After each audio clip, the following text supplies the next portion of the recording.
Hello students, आप सभी का आपके अपने YouTube channel maths by Jitendra Kumar में स्वागत है। आज हम 5th सेमेस्टर की क्लास स्टार्ट करेंगे। उसमें हम लीनियर अलजेब्रा स्टार्ट करेंगे और इसमें सबसे पहला चैप्टर हम वेक्टर स्पेस पढ़ेंगे। ठीक है, तो वेक्टर स्पेस पढ़ने से पहले आपको ठीक है इंटरनल कंपोजिशन और एक्सटर्नल कंपोजिशन याद होनी चाहिए। और इससे पहले मैंने आपको थोड़ा ग्रुप और रिंग ठीक है और इसके बारे में फील्ड के बारे में कुछ बताया। तो इससे पहले भी मैंने एक वीडियो डाली, यदि आपने वो वीडियो नहीं देखी है तो आप उस वीडियो को देख लेना। उसका लिंक आपको इस वीडियो के डिस्क्रिप्शन में भी मिल जाएगा। ठीक है, तो वो थोड़ा सा बेसिक्स मैंने आप बताए थे आपको कि ग्रुप क्या होता है, ठीक है, रिंग क्या होता है, फील्ड क्या होता है, उसमें मैंने आपको बताया हुआ। ठीक है, तो इससे पहले की वीडियो भी आप लोग देख लेना, उसका लिंक आपको इस वीडियो के डिस्क्रिप्शन में मिल जाएगा। तो चलिए समझते हैं वेक्टर स्पेस। तो वेक्टर स्पेस पढ़ने से पहले सबसे पहले हम पढ़ेंगे इंटरनल कंपोजिशन क्या होता है। तो इंटरनल कंपोजिशन देखिए ठीक है, let A B any set. A हमारे पास कोई भी एक सेट है। If A star B belong कर जाए किसको, ए को। स्टार मतलब कुछ भी हो सकता है, एडिशन, मल्टीप्लिकेशन या कोई भी चीज़ हो सकता है। ठीक है, if A star B belong कर जाए किसको, ए को, फॉर ऑल ए बी, कोई भी एलिमेंट हो किसका, ए का, and A star B is unique, और ए स्टार बी कैसा हो, यूनिक हो, तब ये स्टार ही क्या कहलाता है, is said to be an internal composition in set A में कहलाता है। भाई कोई भी हमारे पास सेट क्या है, ए कोई भी सेट हमारे पास है। ठीक है, तो ए स्टार बी किस में मिल जाए, ए में मिल जाए, फॉर ऑल प्रत्येक के लिए, प्रत्येक किसी के भी लिए ए बी बिलोंग करते हैं ए को।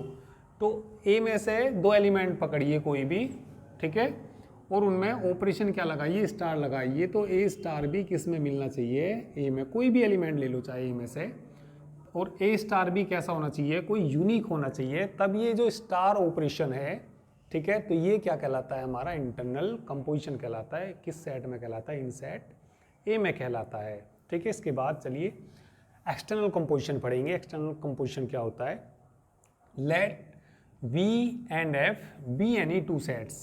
अब हमारे पास कितने सेट्स आ गए, दो सेट्स आ गए, एक V आ गया और एक क्या आ गया, F। If A O B, O कोई ऑपरेशन है, ठीक है, ए ओ बी का मतलब दे देते हैं। ठीक है, तुमने ऐसा ग्रुप में भी पढ़ा होगा। ठीक है, कभी दे देते थे कि ए ओ बी का मतलब होता है कि ए प्लस बी प्लस 1 दे देते थे, कभी ये दे देते थे कि ए ओ बी का मतलब ये है। कोई भी ऑपरेशन हो सकता है कि मान लिया ए ओ बी का मतलब A plus B plus A B है, तो इस तरीके से आपने पढ़ा होगा। ठीक है, वो स्टार का भी मतलब कुछ भी दे सकते थे, स्टार का मतलब भी स्टार बी प्लस भी हो सकता है, ठीक है, माइनस भी हो सकता है, या स्टार बी का कोई मतलब बता सकते हैं। ठीक है, तो यहाँ कोई ऑपरेशन है ए, ठीक है, ओ, इसके ए ओ अल्फा बिलोंग कर गया किसको, वी को। ठीक है भैया, V और F क्या है हमारे पास, कोई दो सेट्स हैं और ए ओ अल्फा बिलोंग कर जाए किसको, V को बिलोंग कर जाए, फॉर ऑल, ए तो एलिमेंट किसका हो, F का एलिमेंट हो, and for all alpha belong करता हो किसको, V को। ठीक है, और ए ओ अल्फा इज कैसा हो, यूनिक हो। तो जो O है ये O is said to be an external composition in V over F। हमारे पास कितने सेट्स हैं, दो सेट्स हैं, V और F सेट हैं। ठीक है, तो A और अल्फा को ऑपरेट किया हमने और कोई एलिमेंट आ गया, ऑपरेशन क्या लगाया हमने, O लगाया। तो ऑपरेशन लगाने के बाद वो एलिमेंट किस में मिल जाए, V में मिल जाए। फॉर ऑल, A तो किसका एलिमेंट है, F का एलिमेंट है। ठीक है, फॉर ऑल यानी प्रत्येक कुछ भी एलिमेंट हो सकता है, and for all alpha belong करता है किसको, V को, और ए ओ अल्फा कैसा आ जाए, यूनिक आ जाए, तब ये O ही कहलाता है हमारा क्या, एक्सटर्नल कंपोजिशन कहलाता है।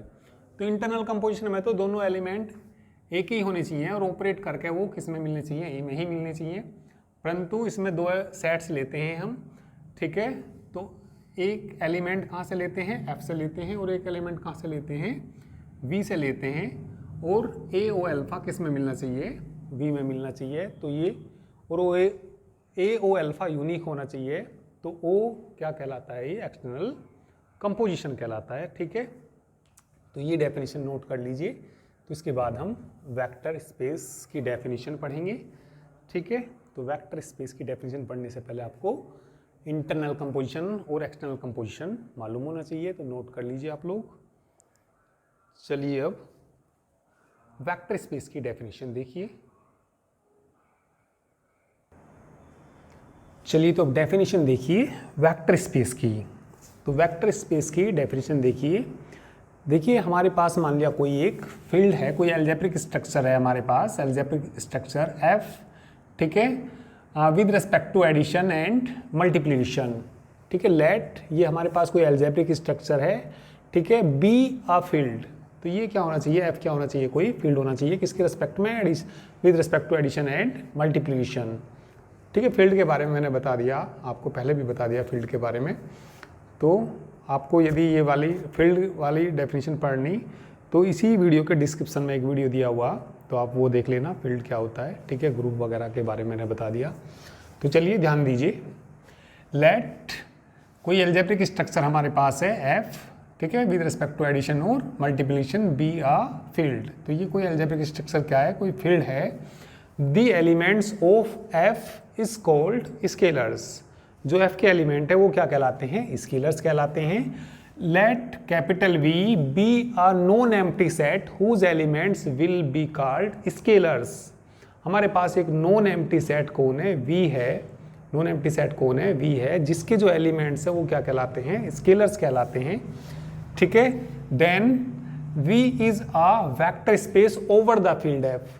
तो ये V ही क्या कहलाता है, हमारा जो V सेट है यही क्या कहलाता है, वेक्टर स्पेस कहलाता है over the field F if V satisfies the following property.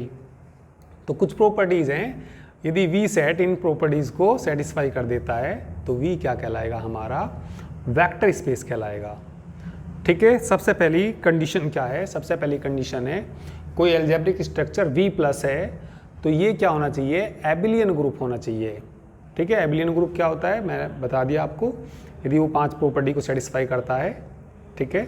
तो इससे पहले ही वीडियो में आप देख सकते हैं, मैंने जो बताई अभी बताया ही आपको, वीडियो के डिस्क्रिप्शन में मिल जाएगी वो वाली वीडियो, ठीक है। तो V plus is an abelian group with respect to addition, ठीक है। तो ये जो V प्लस है यानी कि किसके रेस्पेक्ट में, एडिशन के रेस्पेक्ट में क्या होना चाहिए, एबिलियन ग्रुप, और with respect to the internal composition.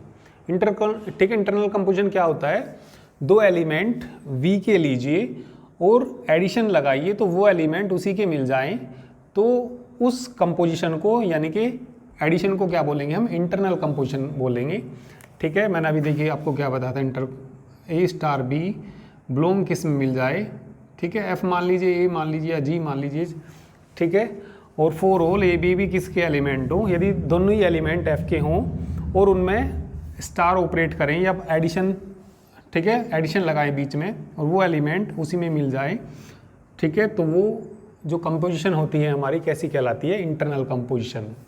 सीधी सीधी बात ये है, दो एलिमेंट उस सेट के पकड़िए और जो ऑपरेशन दिया वो ऑपरेशन लगाइए, ऑपरेशन लगाने के बाद वो एलिमेंट उसी में मिल जाए तो उस कंपोजिशन को बोलते हैं हम इंटरनल कंपोजिशन।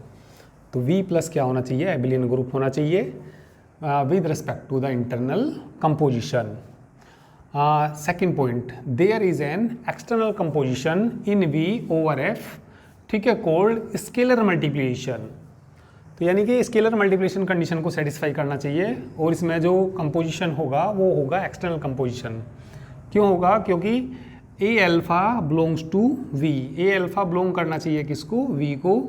A तो एलिमेंट होगा फील्ड का, फॉर ऑल A एलिमेंट होगा फील्ड का और अल्फा एलिमेंट होगा किसका, V का।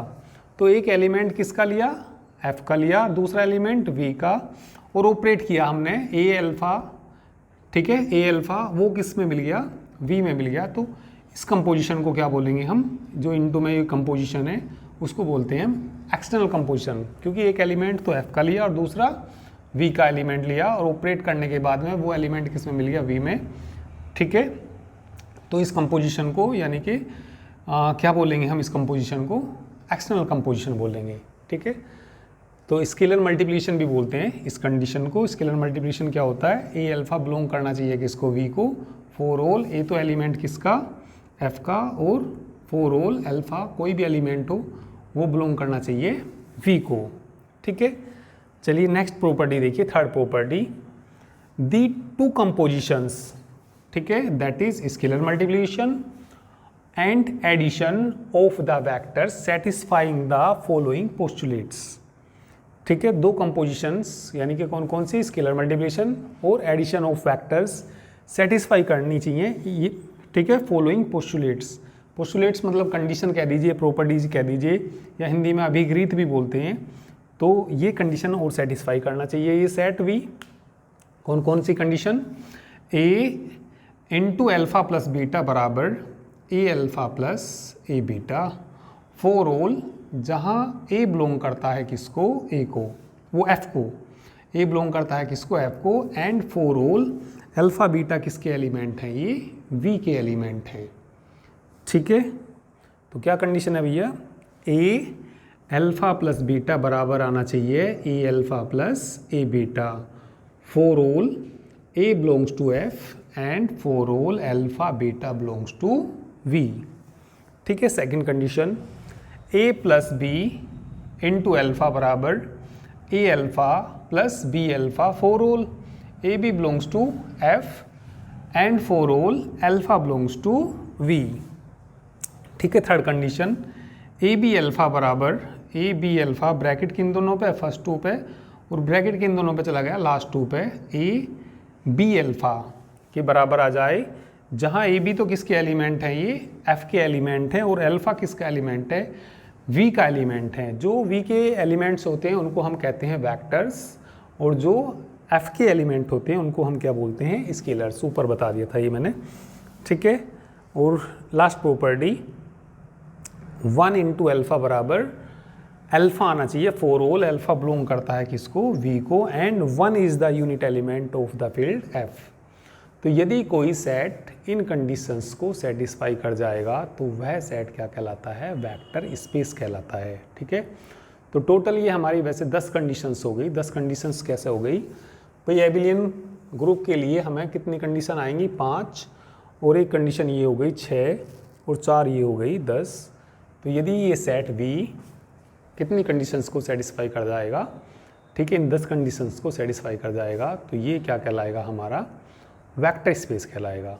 ठीक है, तो ये डेफिनेशन आप लोग नोट कर लीजिए और उसको अच्छे से पढ़ लीजिए। अभी जब एग्जांपल्स कराऊंगा, इन पे एग्जांपल्स कराऊंगा, तो ये डेफिनेशन आपको और अच्छे से समझ में आ जाएगी। चलिए, आज तो मैं डेफिनेशन ही कराऊंगा, तो ये वीडियो थोड़ी छोटी रहेगी, कोई बात नहीं। ठीक है, आगे धीरे धीरे वीडियो मतलब बड़ी होती रहेंगी। और ठीक है, एग्जाम्पल चलिए नेक्स्ट टर्न पे ही कराऊंगा मैं एग्जाम्पल। फ़िलहाल आप लोग इसको डेफिनेशन को नोट कर लीजिए, और नोट्स आप लोग शुरू से ही बनाते हुए चलना। ठीक है, वीडियो पे डिपेंड ना रहना, क्योंकि कभी कभी, ठीक है, वीडियो को देखने में तो लास्ट में जब मान लिया एग्ज़ाम टाइम तुम्हारा है तो वीडियो को देखने में ज़्यादा टाइम लग जाता है, और मान लिया तुम्हारे नोट्स बने हुए हैं अच्छे से शुरू से ही, तो मान लिया कोई क्वेश्चन नहीं करना आ रहा तो आप अपने नोट्स में देख लेंगे, तो उससे तुम्हारा कम टाइम लगेगा।